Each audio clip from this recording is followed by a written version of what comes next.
Hello! Welcome back to another Tech Ambrosia Saturday stream. It's good to see everybody. I've been chatting in the chat before stream here. I know we're gonna say hi to chat, and I know Ryzen 9 3900 XT is here. Hello, welcome to the chat. Welcome to the stream. I also know Yinza is here. Welcome back to the stream. Yinza's doing something especially cursed, trying to run Expendable on some modernish hardware.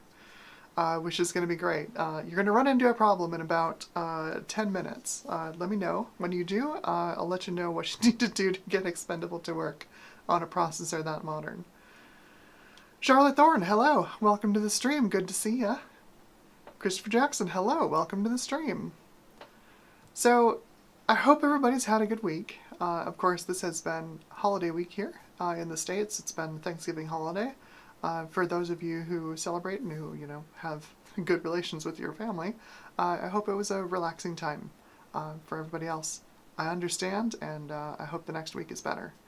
Oh, Big Bad Biologist is here. Hello! Welcome to the stream. Good to see ya. So we are looking at just another one of the weird motherboards I have in my collection. So early on in Tech Ambrosia's lifetime, somebody on the Pixel Pipes Discord, you know who you are if you're watching, basically started throwing e-waste motherboards at me. They worked at a recycler, and anytime something strange popped up that was just going to go to, just going to go to e-waste, they would pack it up and send it to me for the cost of shipping, which was phenomenal. And I have a collection of really terrible motherboards because of it, and they're all a little weird and very interesting. And that's where that Sys530 board came from the other day. And this one is an especially interesting example, because today we have got I'm gonna click the wrong picture here, hang on a sec. We've got, not that one, we've got a GfxPro. This is a PCChips rebrand of the ALi Aladdin TNT2. So ALi made chipsets for a long time, and then in the early 2000s they started to run into some financial troubles. By 2005 they were bought by nVidia, but well before then, I think I've got the timeline right, well before nVidia bought them, nVidia had been producing nForce chipsets. But this is kinda like the first baby nForce, because this motherboard, let me pull up the desk camera here. Under our beautiful orange heatsink here is, obviously this is the Northbridge. We've got traces to the CPU socket and then to the RAM, and then of course it goes down to the Southbridge, which takes care of everything else on the board. But under that beautiful orange heatsink is a TNT2. Two pixel pipelines, one texture mapping unit per pipeline. Obviously it's connected to the main memory for its memory bus, which means it's essentially a TNT2 Model 64, or a Vanta. So not terribly powerful, but pretty nice, star power for your onboard graphics in a world where you had Intel integrated graphics instead of, nVidia integrated graphics. It's a little bit like a little baby nForce. So this thing's going to be, I think, pretty interesting. At least I hope y'all are going to be interested in it. I've done a little testing with it. It does work. All the drivers actually install, unlike the Sys530. Although I could not for the life of me find a chipset driver for this thing. So it runs okay. It's a little slow. And there's some crackling with the onboard sound. The onboard sound chip is a C-Media.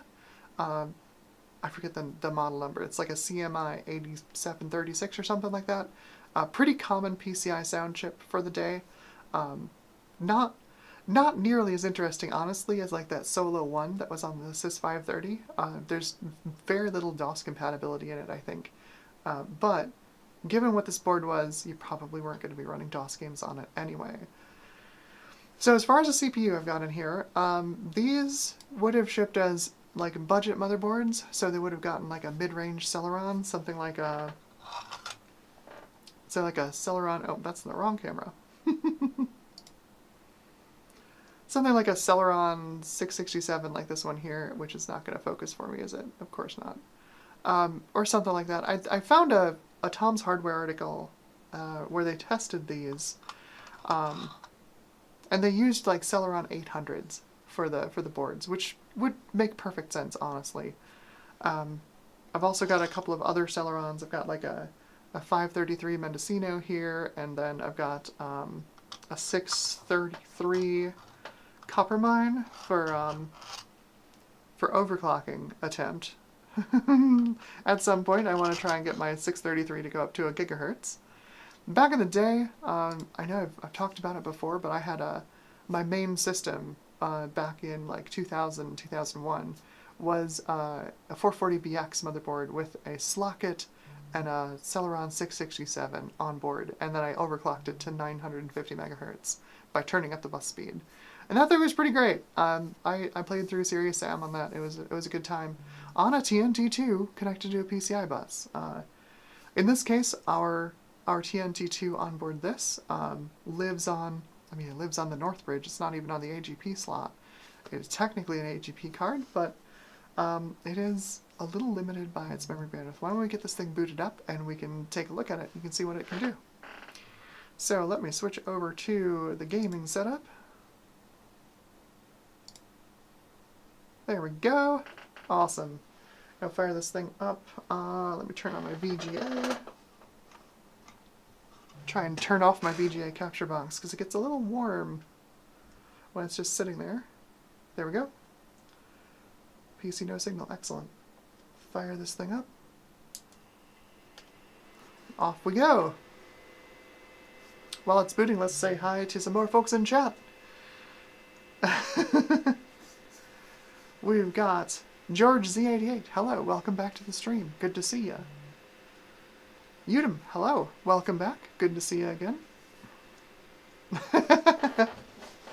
Ryzen 9 3900 XT says, please try the Celeron 533 in SpeedSys. I will give it a try. There's one thing, I did try SpeedSys on this board before I started up this stream, and if it's going to do the same thing, I've got some bad news.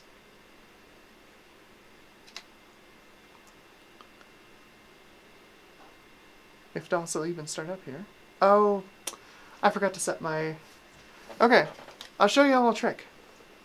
Right, so I have these slick menus in DOS, right, to like choose where I want to go. If I want to go into DOS or if I want to go into Windows. Let me show you how I make these. And so let's view all files.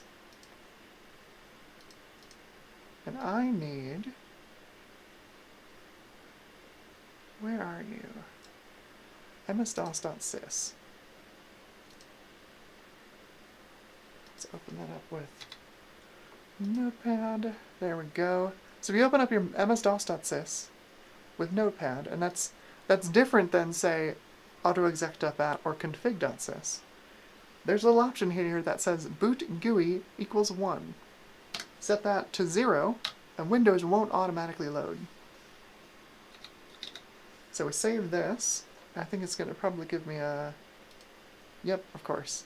Because this is set as write protected, so let me unwrite protected first.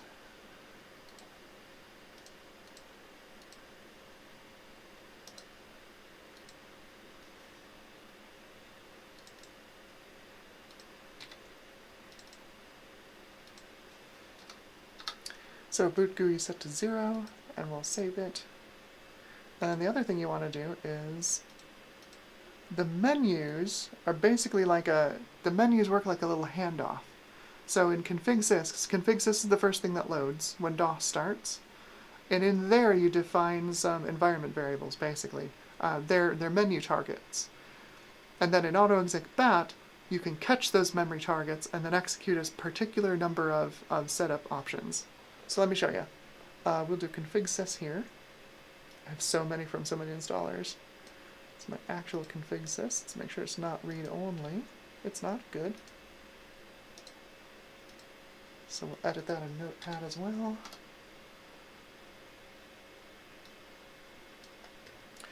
So here are... You start out with a menu declarative. So I've got Win98, DOS with no EMS, and DOS with everything.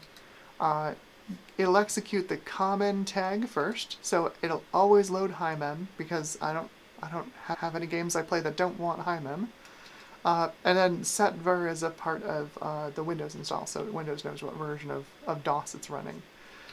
Then I've got the two here. So the way you want to do this is it's going to execute whatever you put in here. And you want to kind of put it from the most config to the least config, all the way down. In the auto exec, it'll actually like continue executing along, unless you tell it to jump to a different area.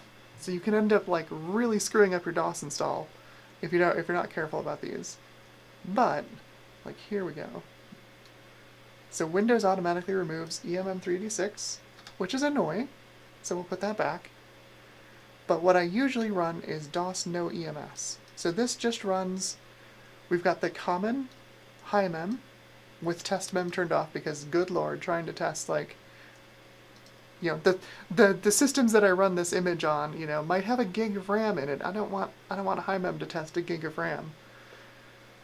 So if we select DOS no EMS, it'll execute these things and then go to autoexec.bat. Well, it'll execute these first, so we'll get high mem and setver, and then it'll execute these. So we get DOS in the upper memory banks, we have 40 file buffers, set our last drive to save a little conventional memory, and then add the CD-ROM driver. Now, what happens then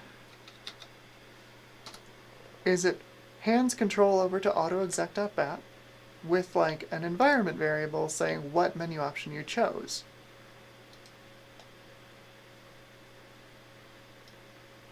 So you can pull that environment variable with just a colon. So there's my DOS no EMS,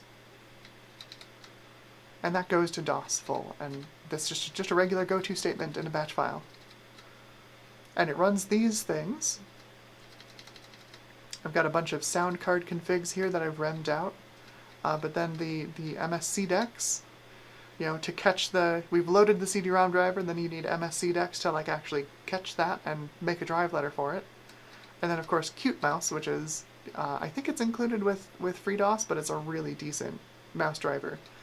And then it goes to the end, specifically skipping Win98, because in here, what Windows Setup has very conveniently removed is that command, win:, which will run Windows and exit autoexec.bat. So if you select that you want to start Windows, it basically doesn't load anything, and then runs Windows, as if you had just booted a Windows 98 machine without a menu system at all. And then of course, you know, automatic installers put a bunch of garbage in here because they don't know how the menu systems work, so I gotta move these around a little. There we go. And that's these are the settings for an original Voodoo. So you set your screen refresh rate. I set mine to 60 instead of 70 so that I can capture it more cleanly. Doesn't work with every game though, just FYI. And then of course I set a gamma so it's a little less dark. Because the original Voodoo has a tendency to be a little bit hard to see, especially in capture and on LCD screens. So yeah, that is how you set up a menu system in DOS. So let me reboot and actually go into DOS. Now that I've got my boot GUI set to 0 and I've got my win command in there correctly.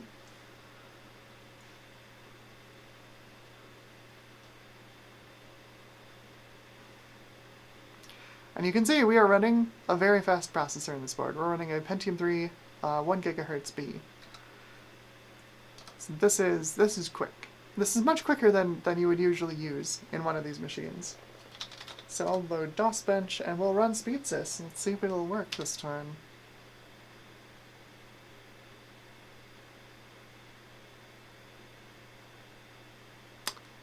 Nope. Yet again, another weird budget motherboard that doesn't like SpeedSys. And I don't know if it's the processor or if it's the motherboard or what. But it's annoying, and it hard locks the system, so I've got I think even a Control-Alt-Delete doesn't do anything. Yeah, even a Control-Alt-Delete doesn't do anything. We've got to hard shut it off and start it back up.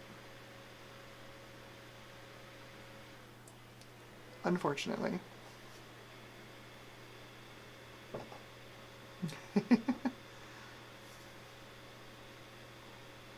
So I don't know. I don't know if I'll have time to try it today, but I'll definitely try the 533. I have plans for it, right? Ryzen9 and I were talking before the stream in the chat, and I've got plans for the 533, the little Mendocino, because I have a 533A copper mine as well. It's like I've been wanting to do a comparison between the copper mine and Mendocino cores, or the copper mine 128K and Mendocino cores. So it's a plan. It's in the works. It's just going to happen at some point. Just, you know, I have too many projects. So, we can run a quick benchmark here. We'll do quick, because this is Pentium 3 1 GHz. It's quite fast. And of course, you know, the Voodoo, or not the Voodoo 2, the TNT2 is connected to the SD RAM for its video RAM. Doesn't really affect it in DOS. 91.5 FPS in Quake. It's pretty happy running with this this memory config in DOS at least. If I turn on our fast vid.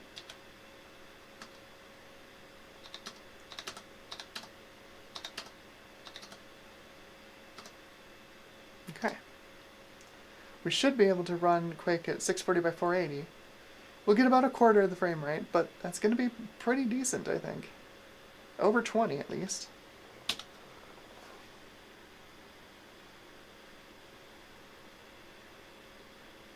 Oh, well over 20. This has a great VGA core. This thing just flies at 640 by 480.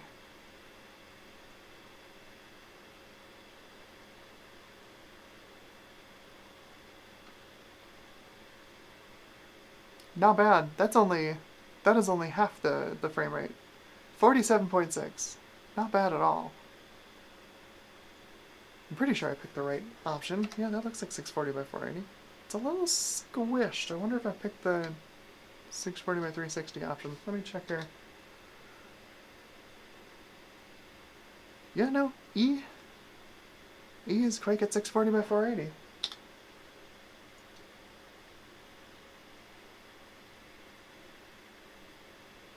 There we go. Yeah, no, that's way fast. That's way fast. And that's one of the nice parts about like building a retro PC with an nVidia card. As weird as it sounds, is their VGA cores are very good. You know, I was singing the praises of the 3DFX VGA cores last stream. But as good as those VGA cores are, nVidia's VGA cores, at least on their earlier cards, like GeForce 4 and earlier, are even better. They're very performant, they're very compatible, and yeah, it makes for a nice machine. You can span a lot of gaming generations with, you know, some random NVIDIA card. GeForce 2 MX makes a terrific retro gaming PC card. Alright, so let's hop out of DOS. We'll get into Windows, because Windows is where this would have lived most of its life. Being, you know, an OEM targeted board, it would have run a Celeron, it would have lived in Windows most of its life, it probably would have just run a web browser and accounting software, honestly. But we're going to play some games on it, because of course we are. FastVid. Ryzen 9 asks, what is FastVid? FastVid is a VESA BIOS tuning utility. It enables like write combining and fast writes on the PCI bus, which can dramatically increase performance depending on what your VGA card is. You know, if you have a PCI VGA card that's reasonably performant, I mean even probably like S3 Trio 64s can benefit from it, and you've got a system that can do write combining correctly. So like, I think 430VX and later should be able to do write combining correctly. But especially, like, it especially speeds things up on things like Pentium Pros and Pentium 2s and Pentium 3s, because there's some memory type range registers that are set to turn that stuff off because it can sometimes interfere with other things. But you know, if you're hunting for frame rate, that's the thing you want to turn on, at least in DOS. In Windows, you know, and for 3D games and stuff, fast vid doesn't matter because you're going to be talking directly to whatever 3D card you're using. Or if you're in Windows, you're running, you know, a 32-bit VXD driver. So the DOS mode of fast vid doesn't matter. It doesn't even affect it. Let's run some games. So we're on, let me show you, we are on the onboard video. There we go. nVidia Aladdin TNT2. So this is a pretty late driver. I think this is like 28. What version of the driver is it? Yeah, 28.32. It's way later than it needs to be, but it's one of the earlier drivers I could find that actually would install correctly. Thanks, Windows 98. But it should be okay. Like, we've got a lot of CPU performance, so we should be able to push through any driver end optimizations. We shouldn't be too bad there. And besides, this is basically a TNT2 Vanta, since we're running on a 64-bit SD-RAM bus on the system bus. It's not going to be real fast. It's not going to be real fast. So, like, let's do 1024 by 768, 16-bit color. Pretty standard settings for this benchmark, from what I've done in the past. And we'll run the time demo.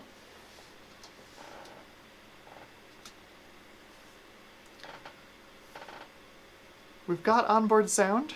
It's not amazing. It's a C-Media crystal chip, so a CMI like 8736 or something, I think.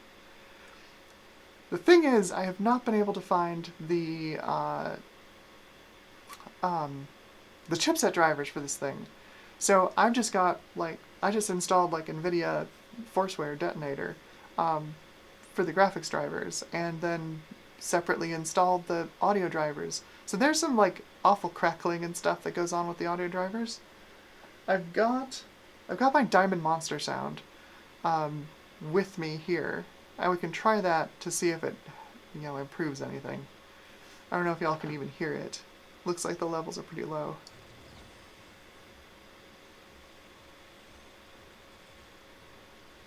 That's, yeah, it's making noise. Alright, so, we've got some folks who joined in the chat. Dudu Linek, hello, welcome to the chat, and welcome to the stream. Corey Flammer, welcome to the stream. Also, Eric's Edge, hello, welcome to the stream. And we've got Eskander1984, welcome to the stream. We are looking at some cursed hardware from the 1990s. I think this came out in 98, I believe. I wouldn't be surprised if it came out in 2000, though, because it's stuff like this always came out too little too late back then. But yeah, you can see performance is not amazing, especially for a Pentium 3 at 1 gigahertz. This should be going significantly faster. You know, maybe not the hundreds of frames per second we saw with the Athlon at 2 gigahertz, but, you know, definitely more than 23.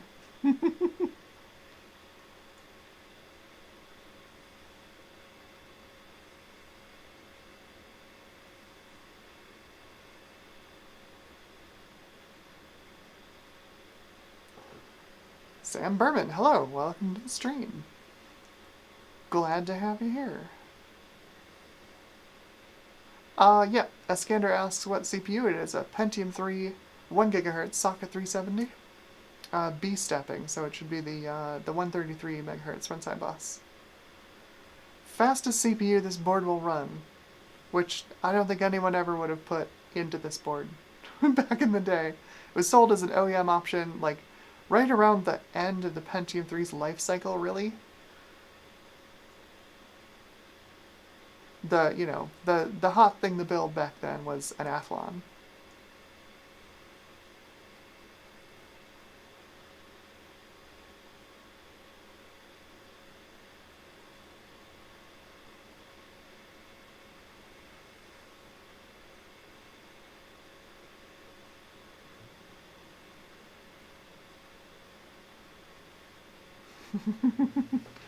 Alright, so in the efforts of not wasting the entire stream on one expendable benchmark, we're going to come back to expendable later when we switch graphics cards, because I have a bevy of GPUs here to test on this system. Despite it being only PCI, we've got a 1 GHz Pentium 3. We should be able to run some pretty decent graphics cards on here. But let's keep that in mind. About 24 FPS in expendable, 1024 by 768.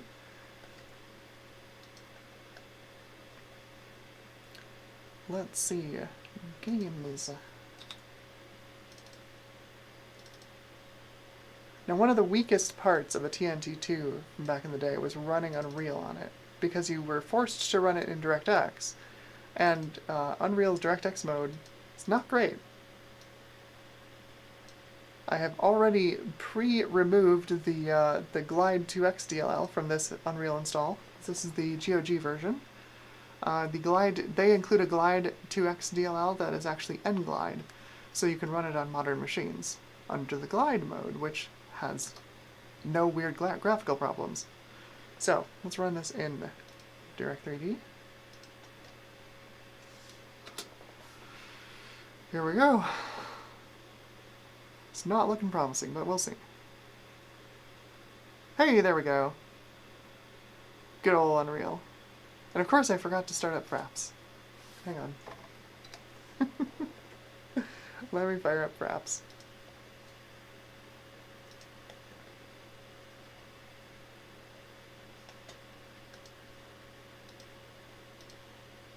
Oh, I haven't installed Fraps, that's why. Okay.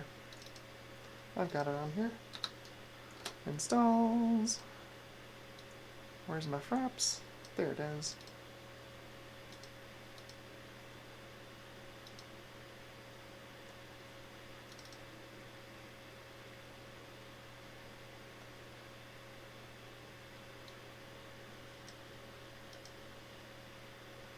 Okay, we'll try this again.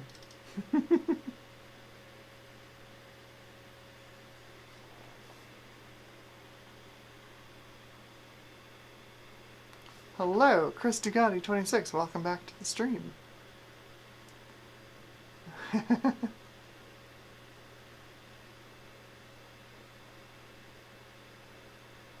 Chris Dugatti says, hello Amber, nice to see you again tonight. I used to have an Asus motherboard with an integrated GeForce 2 MX, I don't remember exactly the name, paired with an Athlon XP 2100 Plus, and it was, I'm gonna guess the event wasn't terrible either. Those were pretty decent boards. Those are pretty decent boards, and like a lot of nVidia's early Enforce boards had an option. You had two versions of the board, right? You had the version that had the integrated graphics, and you had the version that didn't have the integrated graphics. You could get slightly more performance on the version that didn't have it, but like mostly for the early Athlon buses, you could run the integrated GPU on basically you got two memory channels off of Enforce. And one memory channel was all an Athlon really needed to saturate memory bandwidth. So you could use the other memory channel entirely for the integrated graphics, and they actually performed fairly well. They were kind of great little like home theater PC boards.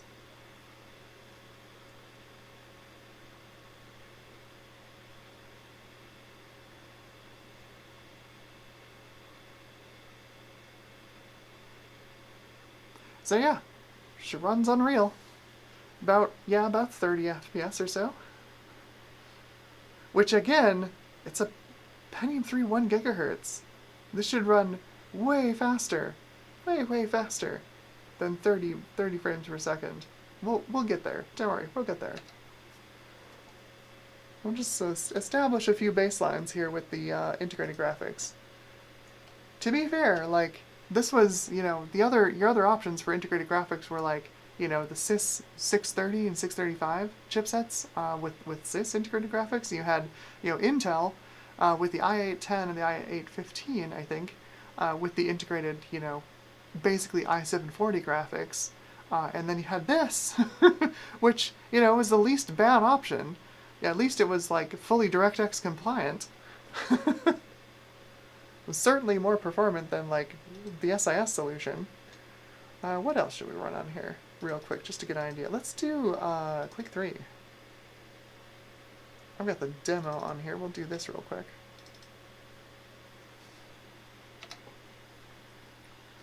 Go. Let's check our settings. 800 by 600, 16-bit. High. We'll do default trilinear. Yeah, that's fine. So we'll turn off maximum frame rate. It's com_max FPS 0. And we'll do a time demo. So time demo 1. So that's time demo mode activated. And then this is the demo version of Quake 3, so we'll do demo 001. So that's demo space demo, if I can type, 001. Ta-da! Again, remember, TNT2 Vanta. TNT2 Vanta.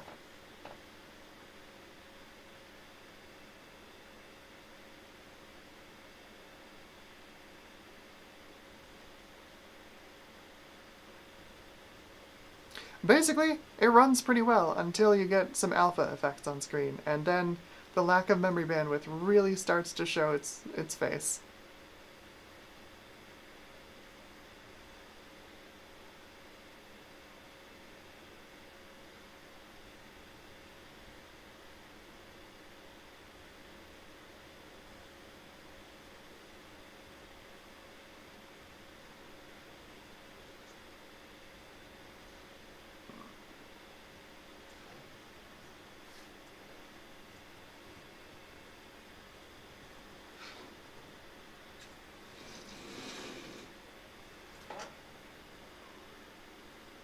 Alright, that gives us a score of 26.9 FPS, which is awful. Awful, awful, awful. Alright, so that's the onboard graphics for the TNT2, for the Aladdin TNT2. Not awful, you know, not terrible. Like if you got this in a, I don't even know what, in an E-machines or whatever, you know, you could play a few games. The thing is, like, it's memory bandwidth constrained, right? So we got, what, 24 FPS in Expendable at 1024 by 768? If we run this again at 640 by 480, we get a much better score. Things look a lot more reasonable. And remember, this was the time period where you were gaming on a CRT, so lowering the resolution didn't make things blurrier. So it was an easy way to just get some performance back.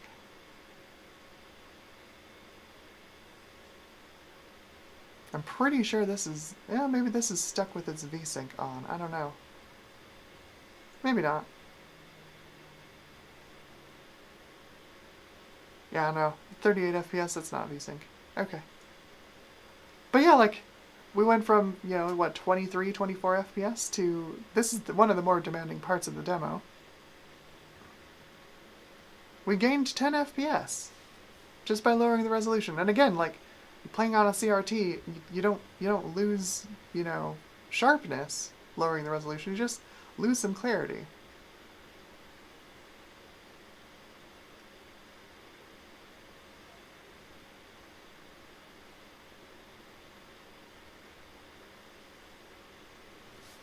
So yeah, that's the onboard video. So that is the onboard video. So, oh yeah, George Z88 says, I have an Asus A7N266E, runs great as long as you don't use the USB ports on the board. Anything you plug in shuts the system down. That sounds like maybe you've got a short in there. But yeah, I remember early USB ports were real problematic. Real problematic. You could get them to work at all. It was a miracle. Yes, and Udem says in this case the GPU has to share 800 megabits or 800 megabytes bandwidth with the CPU. Exactly. So it's even worse than having a TNT2 Vanta. Alright, so let's power this down. What GPU do y'all want to look at first? I've got 3 GPUs. I have a backup GPU in case one of these doesn't work. Turn this off, and I'll switch over to my ACAN here. There we go. Hello. So, 3 GPUs. If I can get them to unattach from each other. GeForce FX 5500 PCI. I've got a Voodoo 3 2000 PCI. Or, I mean, we're probably going to look at all of them, but which one do you want to do first? Radeon 9200 SE PCI. Which one would you like to look at first? Yeah, right? So, Iskander says silence. Yes, you turn off the machine and all the fan noise goes away. I kind of want to look at the Radeon first because we've got a 1 gigahertz CPU in this, so the driver issues with ATI drivers shouldn't be as big of a problem. We should see some pretty substantial uplift. This is a 4-pipe card. We've got one vertex shader on it, so it does have some transformer lighting on it. Should be all right. Should be all right.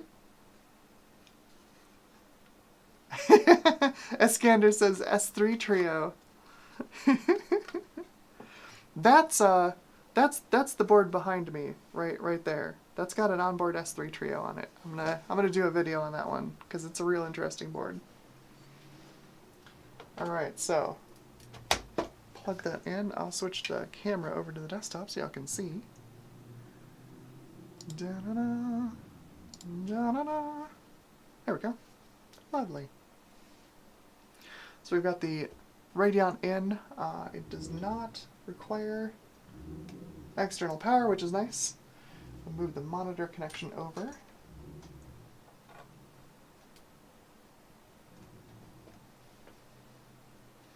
Okay. I have not booted this up with an external graphics card yet. Hopefully it just does the thing, and I don't have to like mess around in the BIOS for it, but we'll see. Let's switch over to the VGA out, and here we go.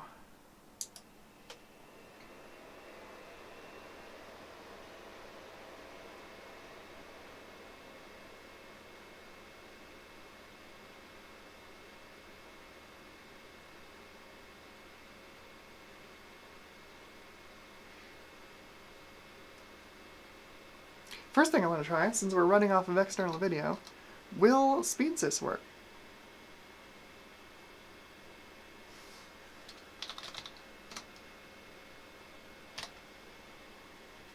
Probably not, but you never know.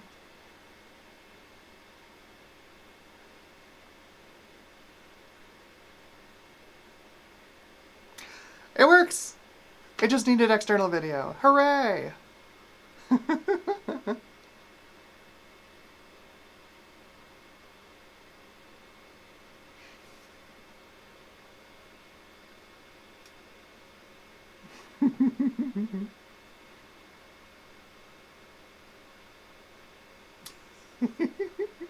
We've got some folks cheering for some magic smoke, but hopefully not. Hopefully not. I've got a whole shelf full of boards that let out their magic smoke. I also have a shelf over there that's the wall of shame. The dead graphics cards.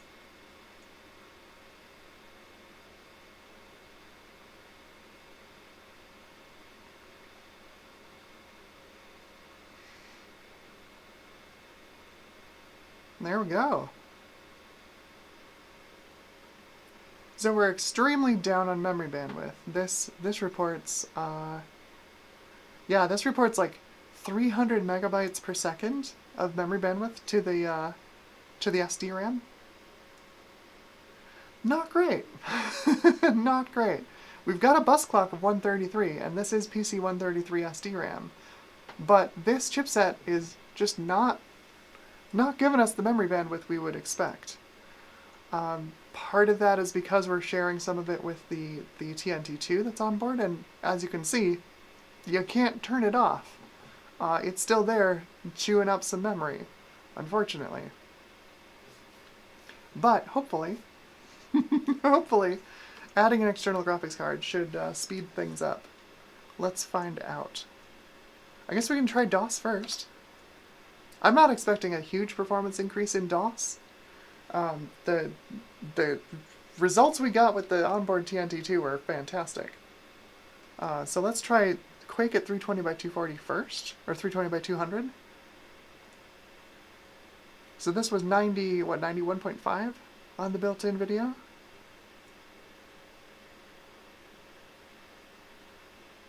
Looking pretty similar on the Radeon. Again, it's an ATI chipset. It's got really good VGA support. Yeah, we're slower. We are not running over AGP. We're running over PCI. 72.3 FPS. Let's try some fast vid and see if it'll do 640 by 480. Again, I'm not expecting a lot. That result from the onboard TNT2 was really good. Really, really good. So, fast vid. And I'm going to enable everything again. There we go. And we'll try it at 640 by 480. Here goes.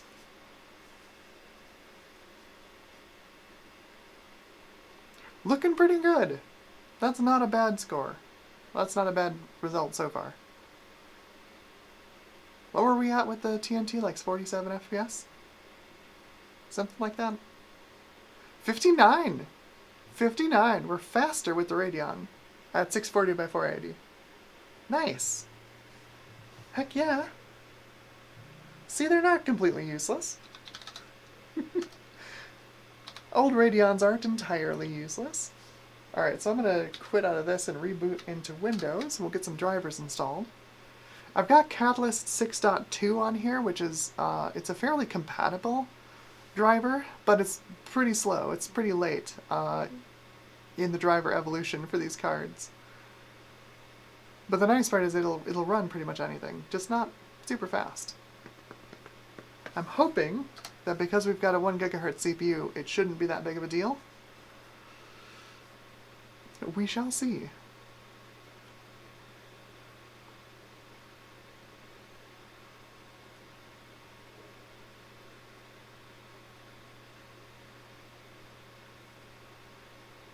Oh, Lee MC has joined the stream. Hello, welcome.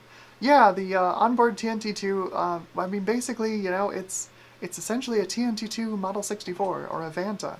You know, it's a TNT2 with modest clocks, but its memory bandwidth is constrained to be, you know, the onboard SD RAM, 64-bit at, you know, 133 megahertz. So it ran about as well as you'd expect. Lower resolutions were better, but, you know, medium resolutions, not so great. Not so great. Alright, so I'm going to cancel this install for the driver and install Catalyst.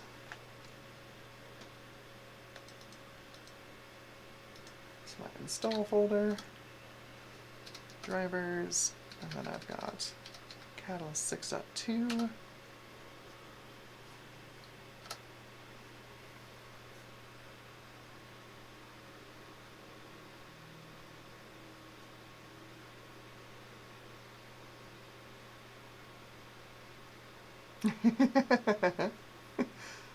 Charlotte Thorne says, complete with color-coded stands now, too. Yes.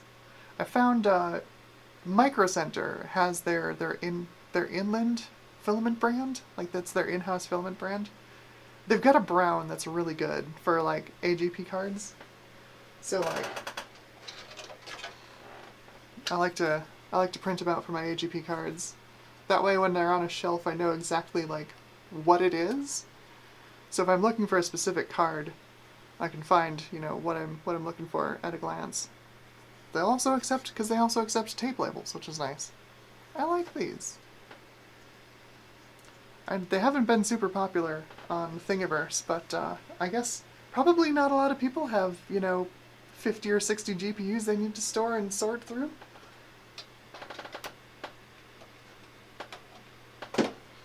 I'm a little bit of a weirdo when it comes to that.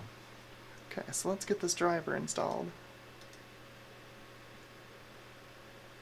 Custom. No control panel. Only the driver.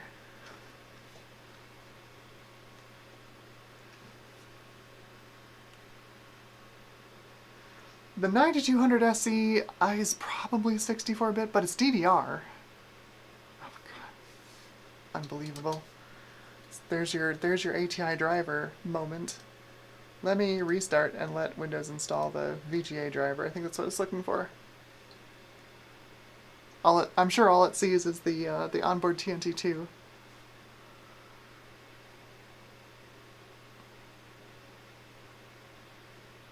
ATI driver moment.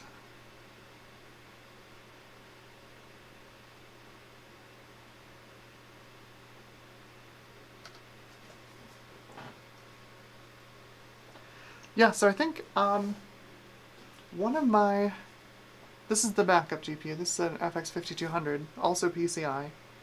One of my FX5200s is 128-bit, but I don't remember which one it is.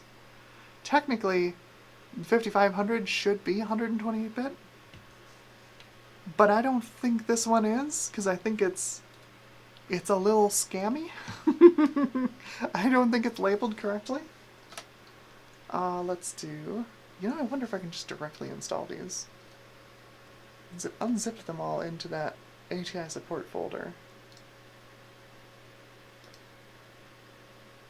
It's not going to be in this list, is it? No. Have a disk. Oh, that's right, it thinks there's a floppy drive connected. Oh, jeez.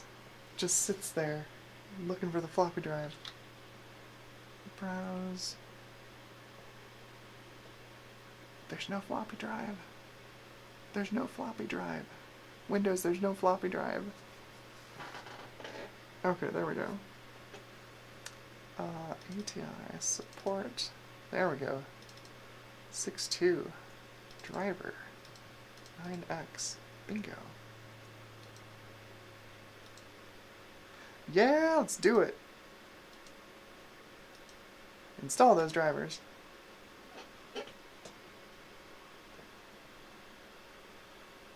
Beautiful.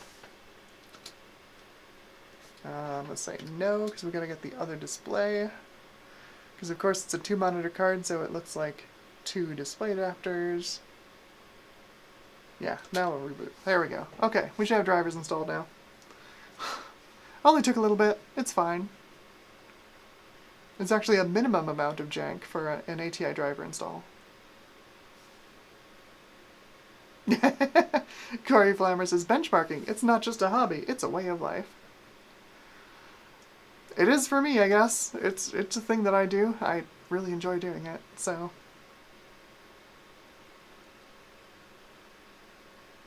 Hey, Sukra! Hello! Welcome to the chat.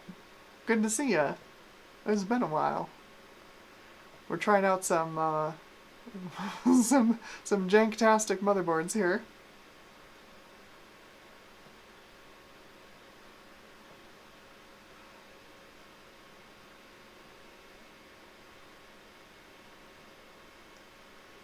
Okay, let's see if this thing will actually load up. Good old Windows 98.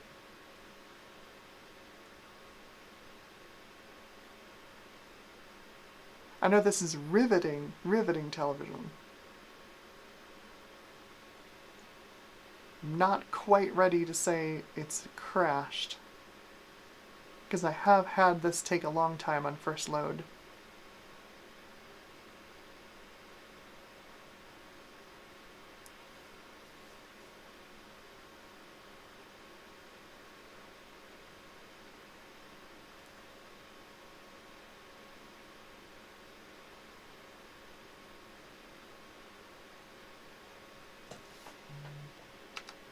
Okay, I'm gonna say this thing is locked up. Let's reboot it.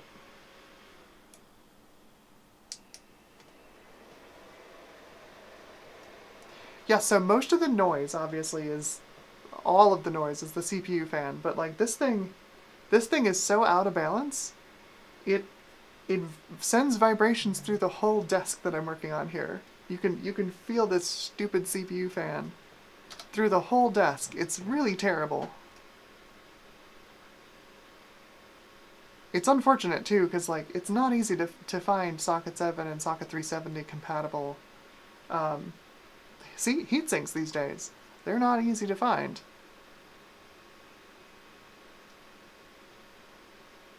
I might just try and find a replacement fan for it.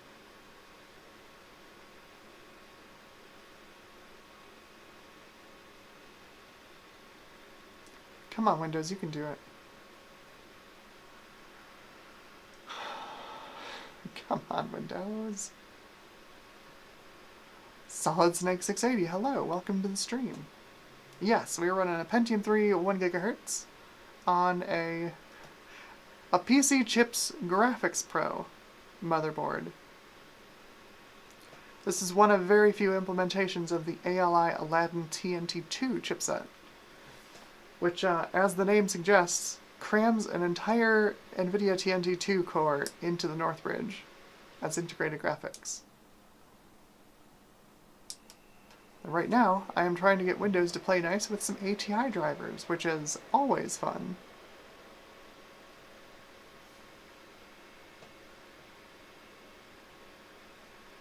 Udem asks, do you prefer first GeForce or Radeon in your retro builds? Mostly, I actually do GeForce 2 MXs because they're super cheap and they're very compatible. Technically speaking, the Radeons are more performant. They're just a faster architecture. They've got more pixel pipelines, they run at better clocks, they've got more texture mapping units. The problem is the drivers, as we are seeing right here. As Windows 98 continues to not boot with the Radeon installed, the drivers are kind of a pain in the butt.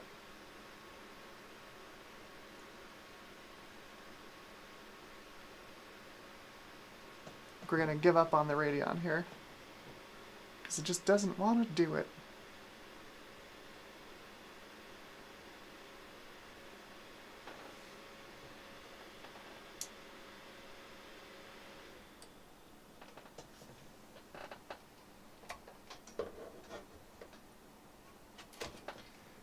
That is probably, honestly, mostly my fault for not installing drivers the exact correct way. You're supposed to install the VGA generic driver and then run the Catalyst installer. I skipped a step. That's probably why it's broken. We'll see. Let's move on to, I think let's try this FX5500 just to see if it's actually an FX5500, because I bet it's not. I bet it's not. I don't even know if it works. So we've got GeForce FX 5500 PCI.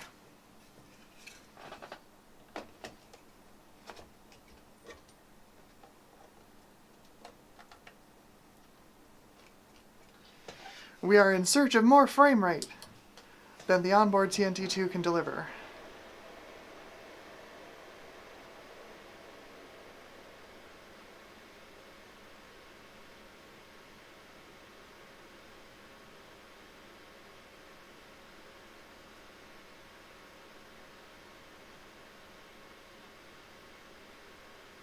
That's a pretty good answer. That FX5500 doesn't work. Let's try the backup 5200.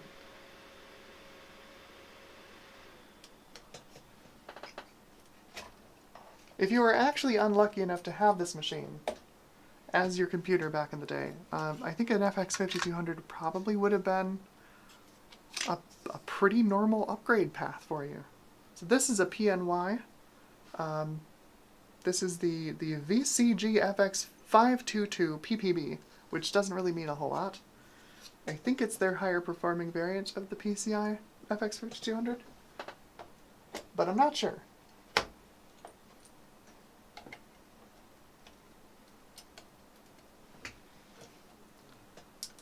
Let's see if it works.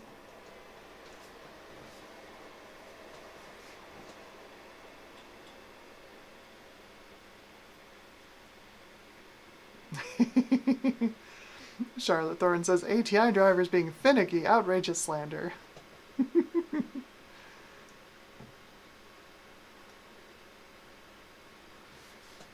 Okay, I'm just gonna go straight into Win98. We'll get some drivers installed, get this thing running some games, and see what kind of uplift we can get over the built-in TNT2. It should be substantial, even on an FX5200. If it's not, there's something wrong. Which is certainly the case, or certainly a possibility.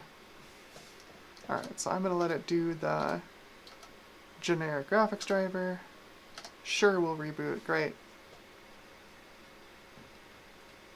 Windows has detected your mouse has moved. Would you like to reboot to continue?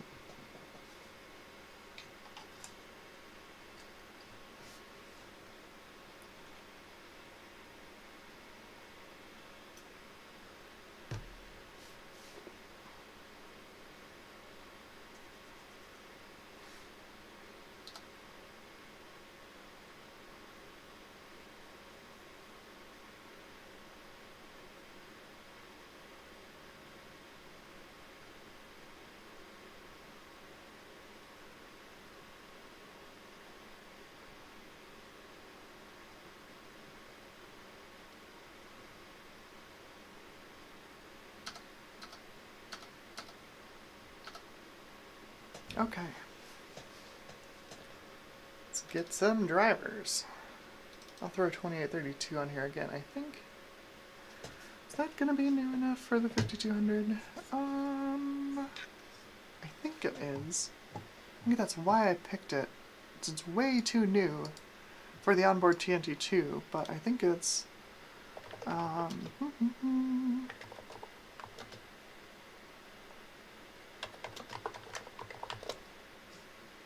my cheat sheet for these is Phil's computer lab, because he's got a whole bunch of like old nVidia drivers, and then he's just pulled out the device definitions from the drivers themselves, so you can see exactly like what will run these. So you can just find on the page and say, well, okay, where's the first instance of an FX5200 working? It looks like I need a 40 series driver or newer. Okay. So let's do, I think it needs to be newer than 41. Let's try 5664.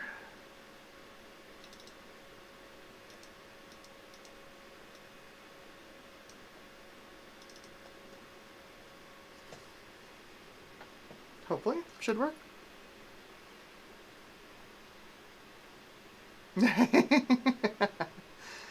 Hello, Garth. Welcome to the stream. Yes, did you get TNT2 in my Northbridge, or did I get Northbridge in your TNT2? It's the eternal question.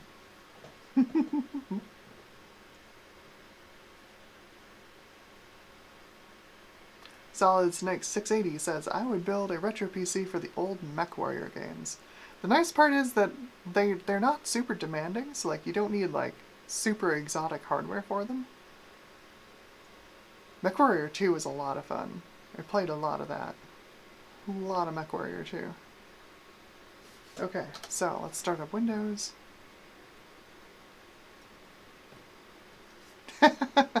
Yinza says, keyboard not installed, press F1 to continue. I forget what board I had, but it actually said that. I was like, what? Who programmed this BIOS? Who actually let this go to production?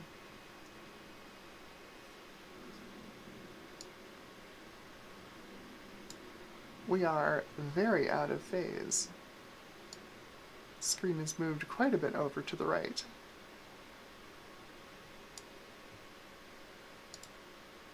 And give this a second to load up all of its stuff.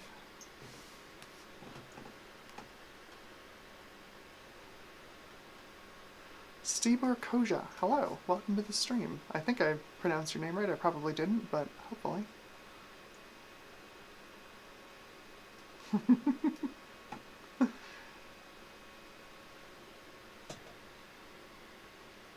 It's still doing stuff, it's still loading off the SD card, so.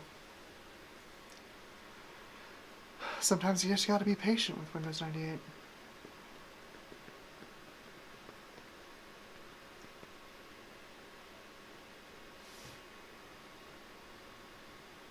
Uh-oh. Oh, there we go. We're back. We locked up for a second there.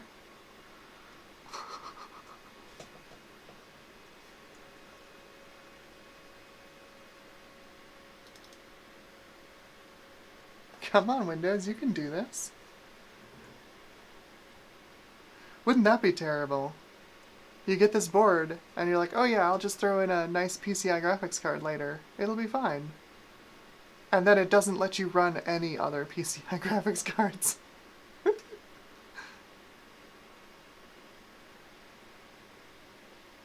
The access light on the SD card reader is full on, so I have no idea what this thing is doing. It's locked up again. Oh, there we go. We're back.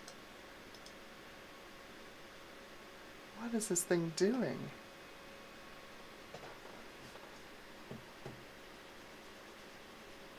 It is having a bad time.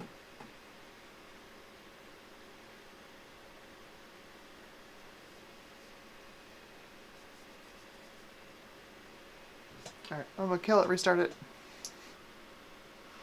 Oh, Windows 98. This is a fresh install, too. Y'all saw how many video cards I put through my AGP test bench when I showed off the Voodoo 5. This is a fresh install of Windows 98. We're 2 graphics cards in, and it is already hanging at the desktop. We're not doing great this time.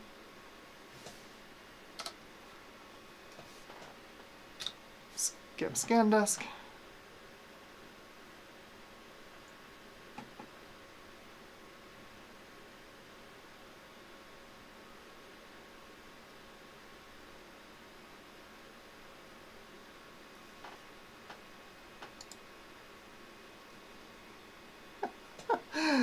Oh, this is having a great time. Great time. Incredible.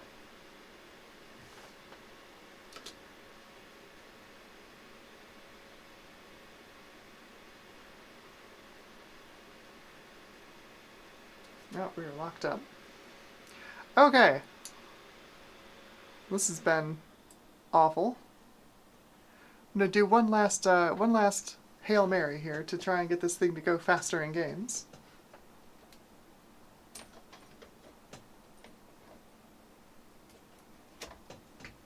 That is, of course, the Voodoo 3 2000. This is the PCI version.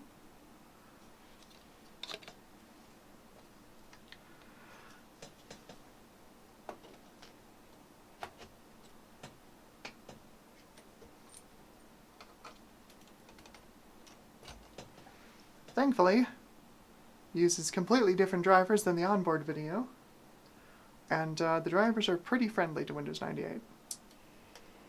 So, fingers crossed.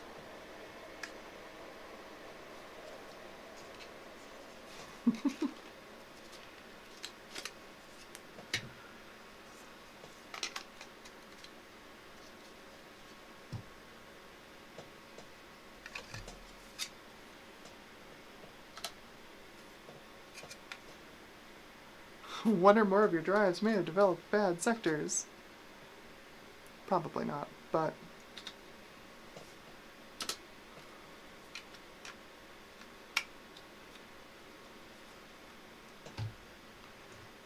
Oh, Windows, if there's bad sectors on the drive, it's your fault.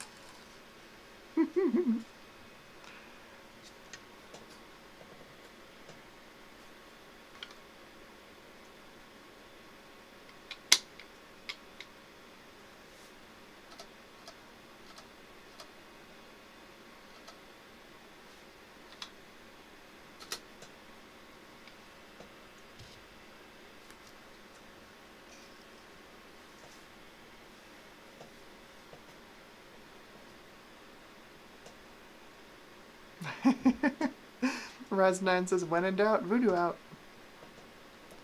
Yup, it's Voodoo time.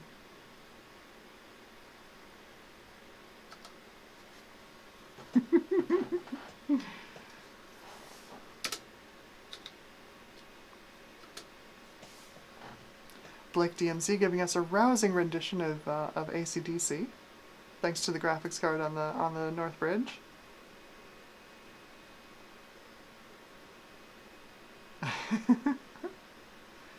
Iskander asks, Amber, where is your green drink? I have been completely forgetting to repurchase the ingredients I need to make it, and it's been like months at this point. I feel really bad about it. At some point I'll remember, probably at least for the New Year's Eve episode this year. But yeah, I've run out of my ingredients for it, and I keep forgetting to buy it when I'm at the store. Alright, so let's do install drivers 3DFX. And we want that one.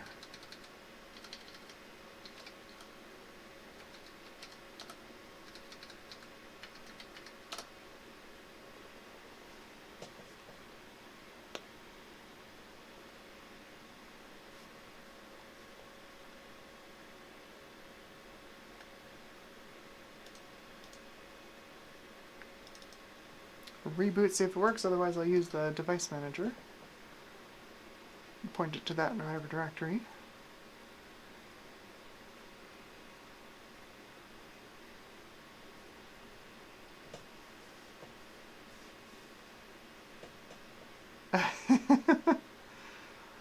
Apparently that was a hacker's reference. I read it as a reference to Labyrinth, the David Bowie movie.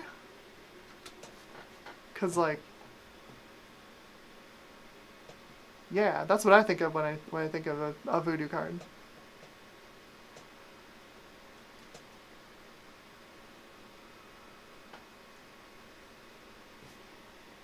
We have drivers. Look at that. We are no longer in 16 color mode. Hooray! We can drag whole windows around the screen. Leave it to the voodoo.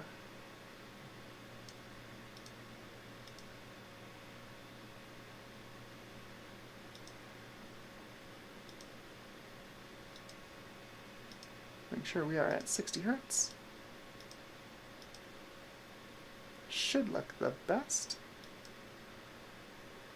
It's slightly out of phase. Yeah, that makes sense. Let's see if I can fix this real quick. Nope.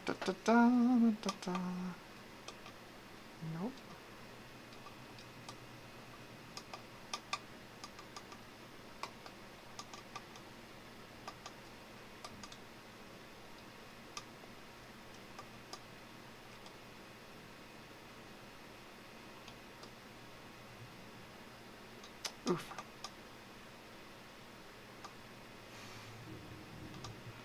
My favorite part about capturing VGA. Super fun.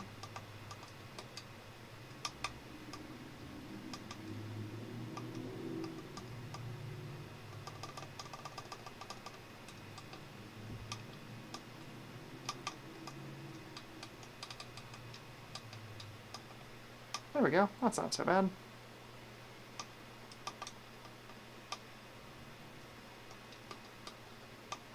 Okay. Nothing like capturing some VGA. Okay. So we got what? 24 FPS in expendable at 1024 by 768?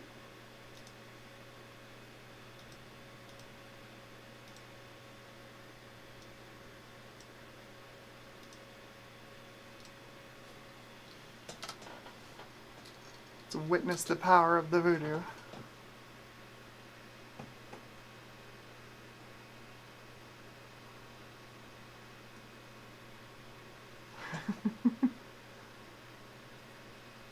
Gut Bomb, hello. Welcome to the stream.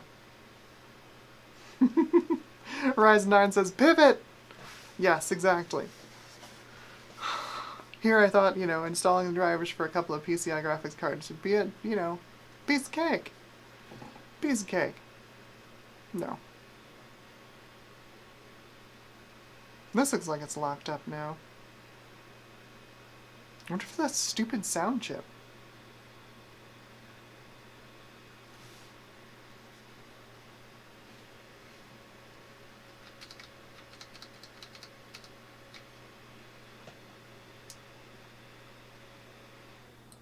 Alright. Final part of the plan. Original Diamond Monster sound.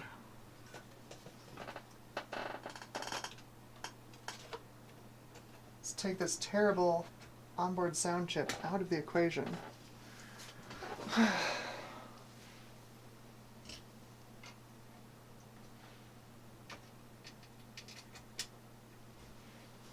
Okay. I'm gonna pop in the BIOS as well and disable some things, so we're not dealing with some IRQ issues.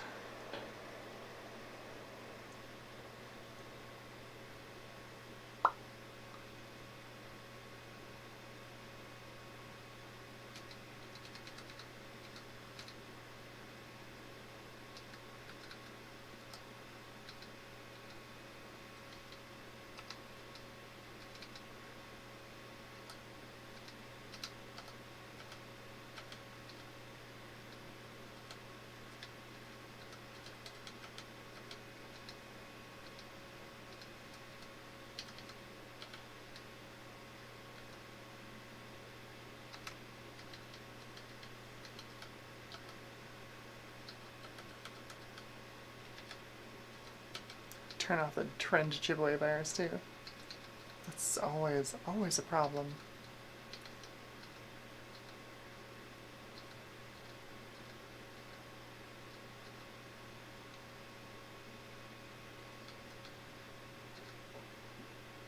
What is the pass on this?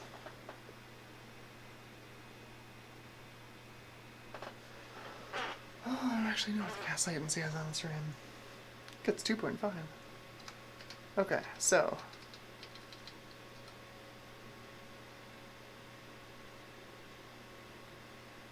hooray.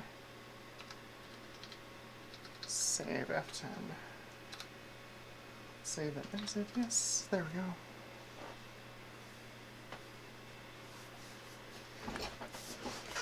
Alrighty.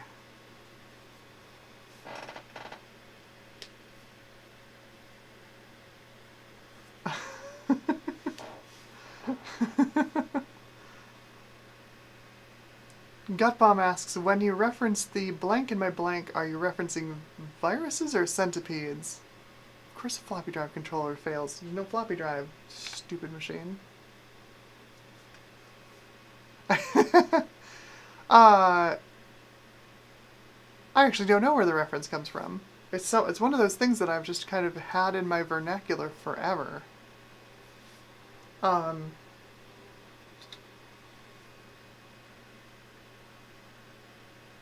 Yeah, like a TNT2 in my Northbridge, it's more likely than you think.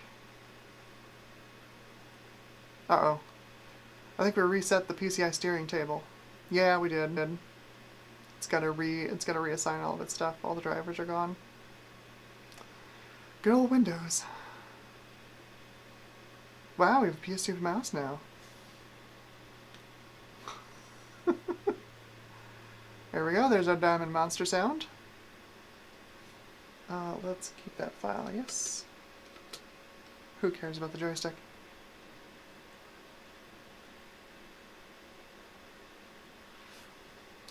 Reboot. Charlotte says, I'm having a majestic hair day today. Thank you very much.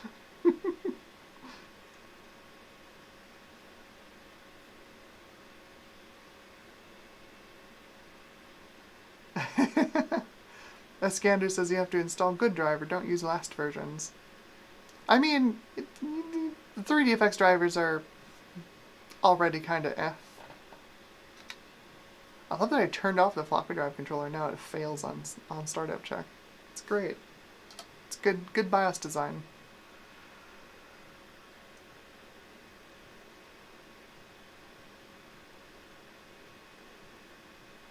Alright, Yinza's made it to the point where they're running expendable on semi-modern hardware. My god, Windows, just stop. Unbelievable.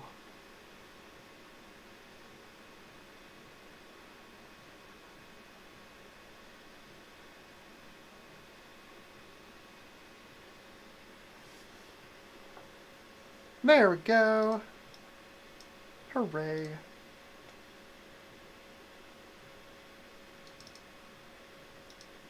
Alright. Voodoo 3, 1024 by 768, 16-bit color. Let's see if it'll run this stupid time demo this time. That's better. We're already further along than we were before. 24 FPS to beat.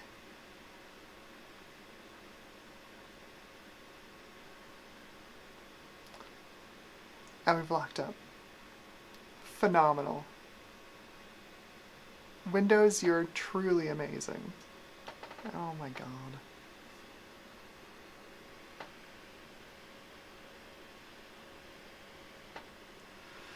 Wow. Alright, well, this is, great. Things are just going fantastically here. I guess, you know what we're gonna do is we're gonna flip back to the onboard graphics because it doesn't work. It does not like anything else.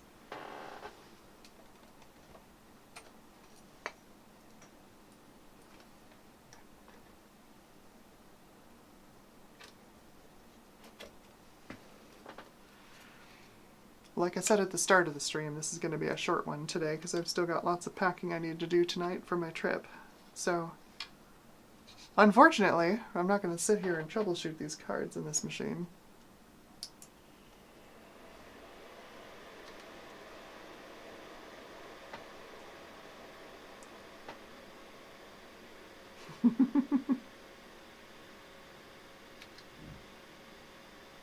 Well, that's good. I wonder if my RAM is bad. I wonder if that's it. Try a different slot really quickly.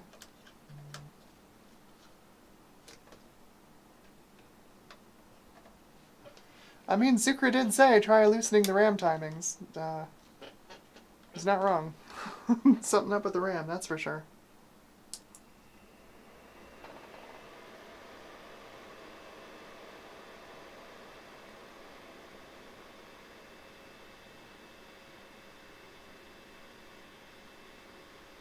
Oh, it's not happy. It is not happy. Hang on, I've got so many spare sticks of PC133. Let me go grab a new stick. Hopefully it's just the RAM, and we didn't just witness the death of this motherboard. I don't even know what this brand is. NCP?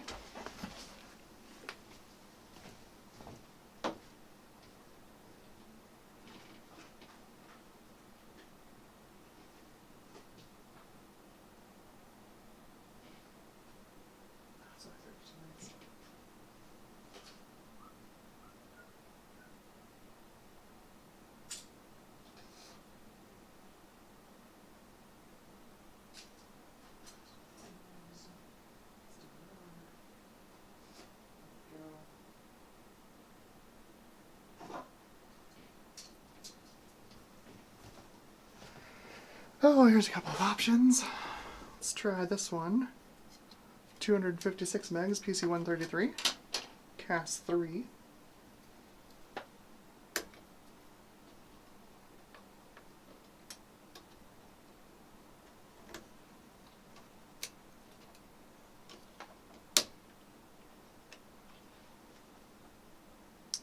See if we get boot.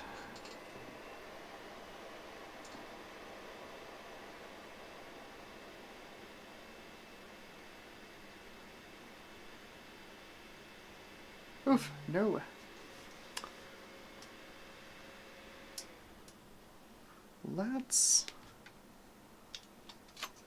I'm wondering, because there's an option in there to set the shared memory to 0.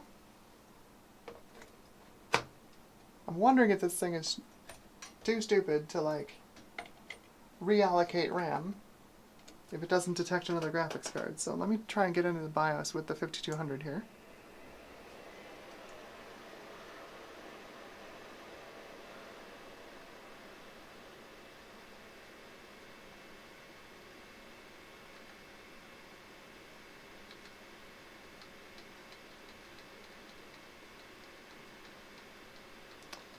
That is what's going on. Local frame buffer used. So there are some solder pads, you can see them on the board right here, for onboard SD RAM for a local frame buffer. I think that's what it was doing. It ran out of frame buffer memory, which of course, if it was set to 0, it would not have any frame buffer memory. Features.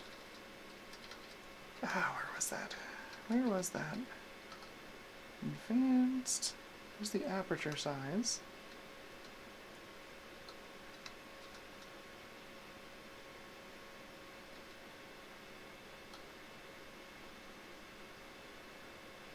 Sound modem function for DOS. Where is it? Let's do load optimal.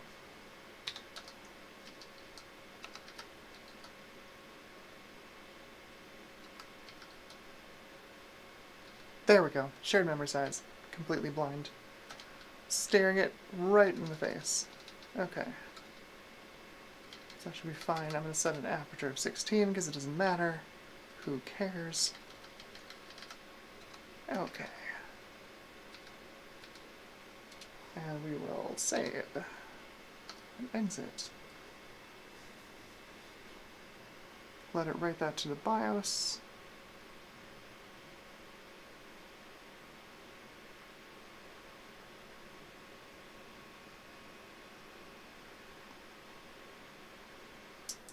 Okay.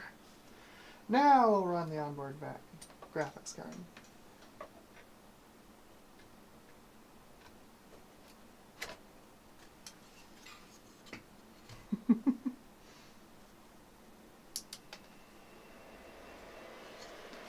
Iskander's in there just having his own conversations.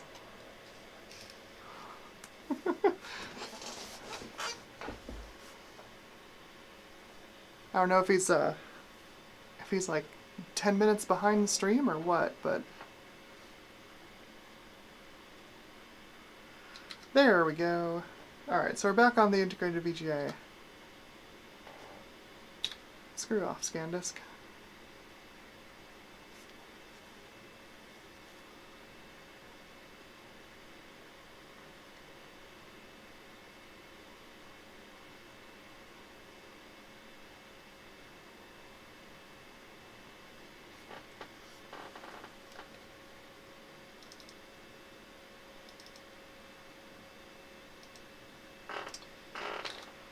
Oh, Iskander wants me to run an older driver for the TNT2.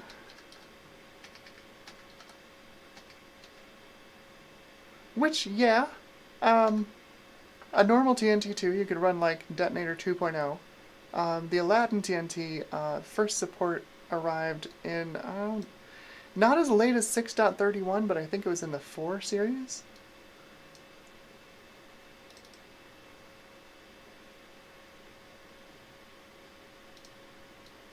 Did that install? Who knows? Good old Windows.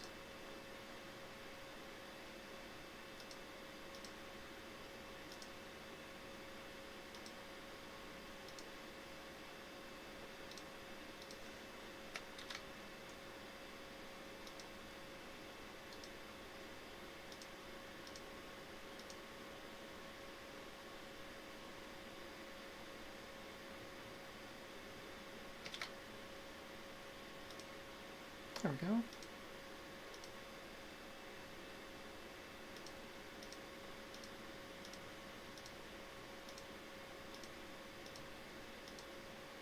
So we're going to force overwrite the older driver. We might get a little bit of performance. Probably most especially I like 640 by 480. But 1024 by 768 is still going to be pretty bad. Okay. And we'll reboot. I'm not, Iskander, I'm not. I'm not going to Vogons for the 2.x driver. It won't work on the Aladdin TNT2.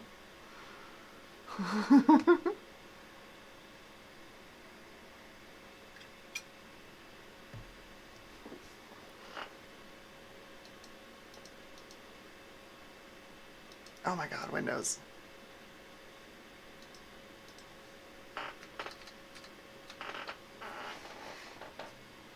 Oh, this Windows 98 install is just completely hosed. It's only had 3 graphics cards through it.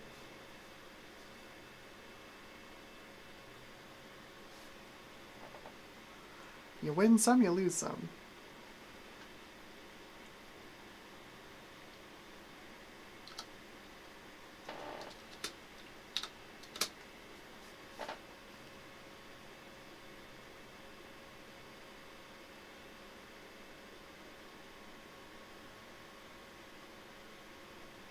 So we had like 24 FPS at 1024 by 768. Oh, those drivers did not take.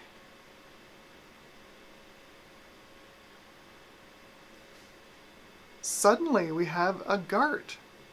Finally. Jeez. Well, this should help a little bit. I've been trying to get the GART driver installed on this thing forever.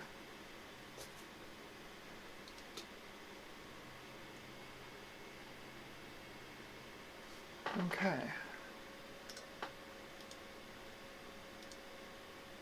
It sees it, so let's go to high color. This will force the driver load. It does not. Good, good. Things are going well.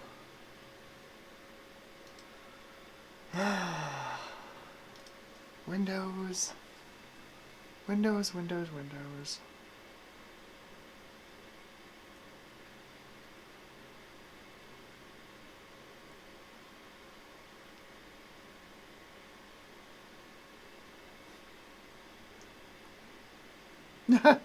Yins says it seems I'm also not having any luck with Expendable. It starts just fine, but once it's done loading, it crashes.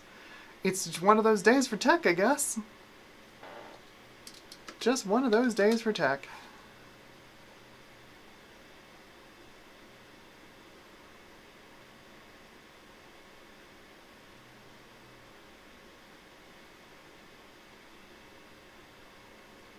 These drivers are still not taking.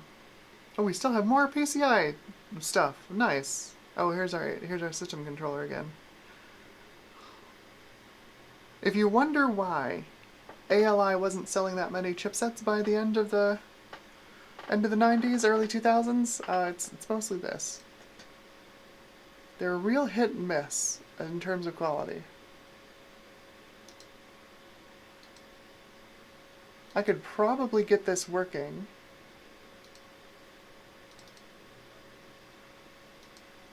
It says it's working, and that's from 2000. I could probably get this working if I had a clean Windows 98 install. But I'm not doing that on stream.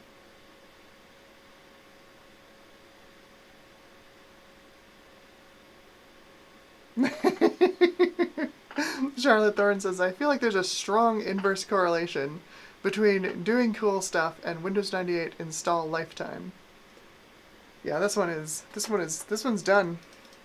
Even right-clicking on the desktop has now frozen the install. This Windows 98 install is cooked. It is cooked. Well, that's unfortunate. At least at the beginning of the stream. This is why I open my streams with, like, testing the hardware and doing the thing that it's supposed to do. You know, right? Like, test the thing that it says on the tin. Because sometimes the hardware doesn't last the whole stream. Or the Windows install doesn't last the whole stream.